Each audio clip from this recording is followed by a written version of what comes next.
cuanto a esta enfermedad, ¿es de nacimiento? ¿Uno puede volverse celíaco luego?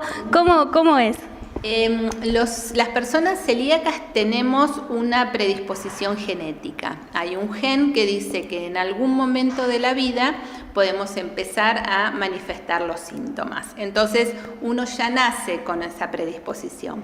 Lo que es diferente es el momento de aparición de los síntomas. Los síntomas pueden aparecer apenas una persona, un niño, empieza a comer variedad de alimentos, entre los que hay alimentos con gluten, y en otras personas los síntomas aparecen más tarde, pueden aparecer mismo en el momento de la infancia, pero más cerca de la edad escolar, puede aparecer en la adolescencia, pueden aparecer en la edad adulta o inclusive en personas mayores.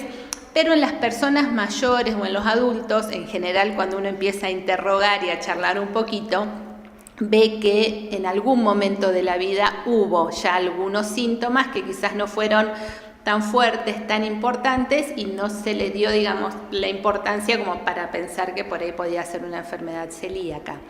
Por otro lado, lo que vemos, digamos, con esto de que por ahí uno escucha más de la enfermedad celíaca o dice hay más celíacos que antes, en realidad lo que ocurre es que en estos últimos años se ha avanzado mucho en el conocimiento de la enfermedad, en los síntomas, en la forma de presentación. Se sabe esto de que los síntomas pueden aparecer en cualquier momento de la vida. Antes se pensaba que era una enfermedad de la infancia y que si no se te diagnosticaba en la infancia, después ya no había chance.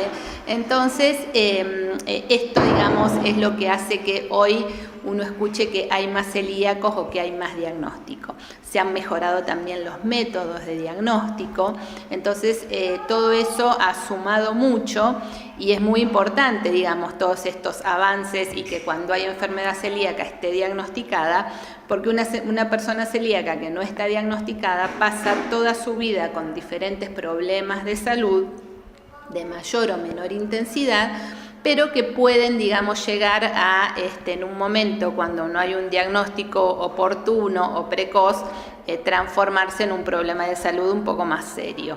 Entonces, por eso es importante que cuando una persona tiene síntomas o lee o escucha cuáles son los síntomas de la enfermedad, consulte porque quizás puede ser celíaco. ¿Cuáles son los síntomas?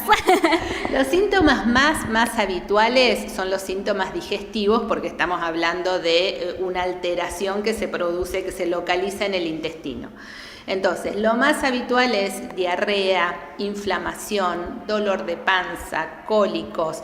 También lo contrario puede ser la constipación, no la diarrea.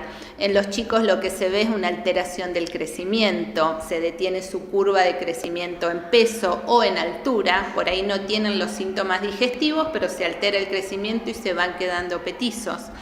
Otro problema muy frecuente es las aftas bucales o las alteraciones del esmalte bucal, el esmalte dental. Entonces también esto lo pueden ver los odontólogos cuando hacen los controles, digamos, de salud, los chequeos a nivel, digamos, odontológico también pueden ser una puerta de entrada, digamos, para el diagnóstico.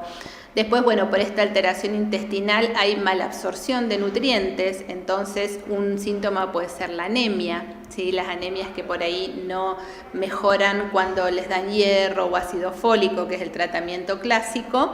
Esa anemia puede ser por una enfermedad celíaca, puede haber osteoporosis por la malabsorción de calcio y de vitamina D, entonces por ahí una persona que ante un golpe, un mínimo trauma se fractura, digamos, puede ser también enfermedad celíaca.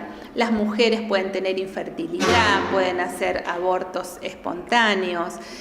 La forma de presentación es muy variada y los síntomas también pueden ser muy intensos o muy tranqui, digamos. Entonces, muchas veces el diagnóstico se demora un poco porque son tan variados, digamos, y por ahí primero piensan en otros problemas, van probando otros tratamientos hasta que se cruza, digamos, la enfermedad celíaca como diagnóstico.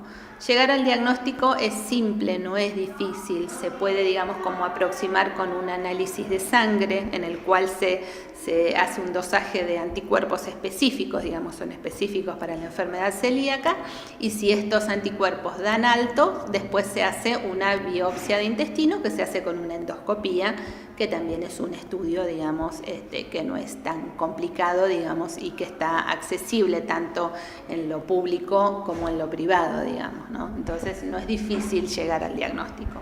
Puede ser que en un primer diagnóstico dé como negativo, digamos, y que por los primeros síntomas más leves y que después con el tiempo sea positivo.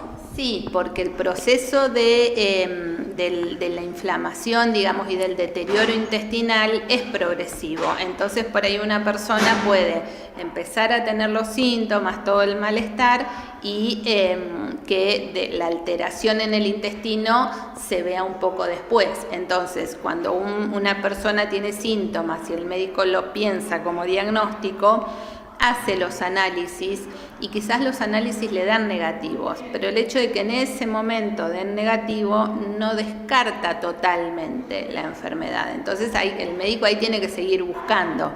En ese momento le dieron negativos, bueno, puede ser otra cosa. Y bueno, y seguir pensándolo como posible diagnóstico que quizás más adelante pueda aparecer.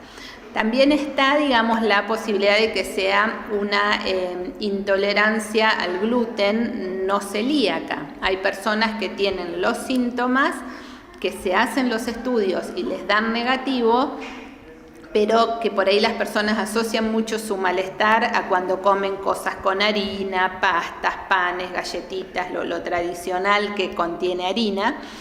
Y entonces, bueno, los síntomas están, se hacen los análisis, digamos, propios de enfermedad celíaca, no dan, pero también puede ser esta otra variante, digamos, ¿no? Que es la intolerancia al gluten no celíaca. Entonces, ¿ahí qué se hace?